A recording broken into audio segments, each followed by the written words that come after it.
Iran Israel സംഘർഷം കരയുദ്ധത്തിലേക്ക് നീങ്ങുന്നു. യുഎസും ഇസ്രയേലും കരയുദ്ധ നീക്കങ്ങൾ നടത്തുന്നതായി സൂചനകൾ വന്നിരുന്നു. പിന്നാലെ കരയുദ്ധം ഉണ്ടായാൽ അതിനെ നേരിടുന്നതിനായി ഇറാനും ഒരുക്കങ്ങൾ തുടങ്ങിയതായുള്ള റിപ്പോർട്ടുകൾ പുറത്തു വന്നു. ഇതിനായി 10 ലക്ഷം സൈനികരെ ഇറാൻ സജ്ജരാക്കിയെന്നാണ് മറ്റൊരു റിപ്പോർട്ട്.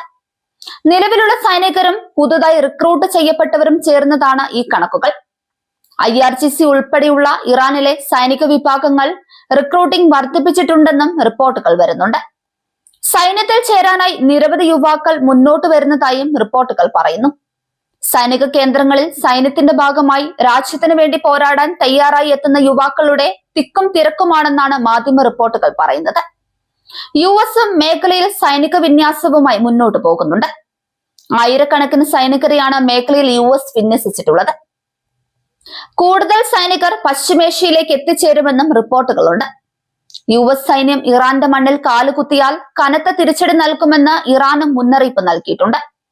അതിനിടെയാണ് കരയുദ്ധ സാധ്യത മുന്നിൽ കണ്ട് ഇറാൻ സൈനികരെ സജ്ജമാക്കുന്നത്. യുഎസിനെതിരെ പോരാടുന്നതിന് ഇറാൻ 10 ലക്ഷത്തിലധികം കരസേനയെ അണിനിരത്തുന്നതായി ഇറാന്റെ പ്രാദേശിക വാർത്താ ഏജൻസിയായ ടാൻസിം ന്യൂസ് റിപ്പോർട്ട് ചെയ്തു. ഇറാന്റെ തെക്കൻ മേഖലയിൽ യുഎസ് കരസേന ആക്രമണം നടത്താനുള്ള സാധ്യത നിലനിൽക്കെയാണ് ഇറാൻ സൈനികരെ സജ്ജരാക്കുന്നത്. യുഎസ് ആക്രമണ സാധ്യത രാജ്യത്തെ കരസേനകളിലെ പോരാളികളിൽ ആവേശം സൃഷ്ടിച്ചിട്ടുണ്ടെന്നാണ് ടാൻസിമിന്റെ റിപ്പോർട്ടിൽ പറയുന്നത്. ഇറാന്റെ മണ്ണിൽ യുഎസിന് ചരിത്രപരമായ നരകം സൃഷ്ടിക്കാനുള്ള ആവേശത്തിലാണ് സൈനികരെന്നാണ് വാർത്താ ഏജൻസി റിപ്പോർട്ട് ചെയ്യുന്നത്.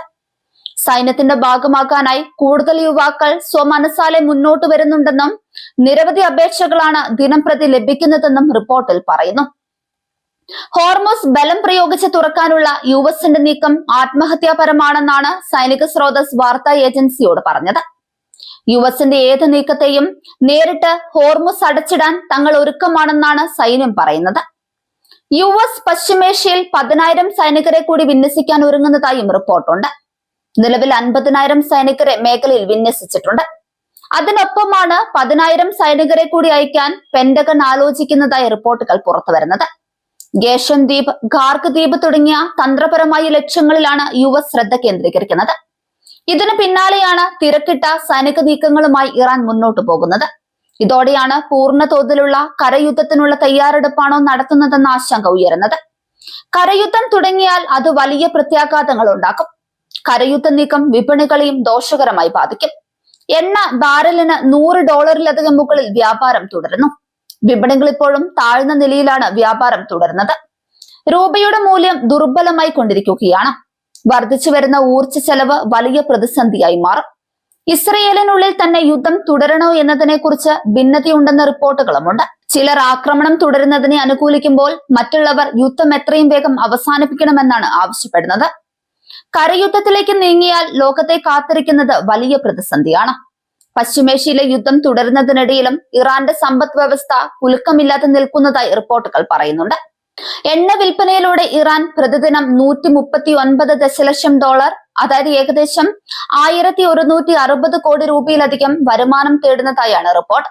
ഫെബ്രുവരി അവസാനം യുദ്ധം ആരംഭിച്ചതു മുതൽ ആഗോള വിപണിയിൽ എണ്ണവില വർദ്ധിച്ചതും ഇറാന്റെ ക്രൂഡ് ഓയിലിന് ആവശ്യക്കാർ ഏറിയതുമാണ് വരുമാനം ഉയരാൻ കാരണമെന്നാണ് റിപ്പോർട്ടുകൾ പറയുന്നത്.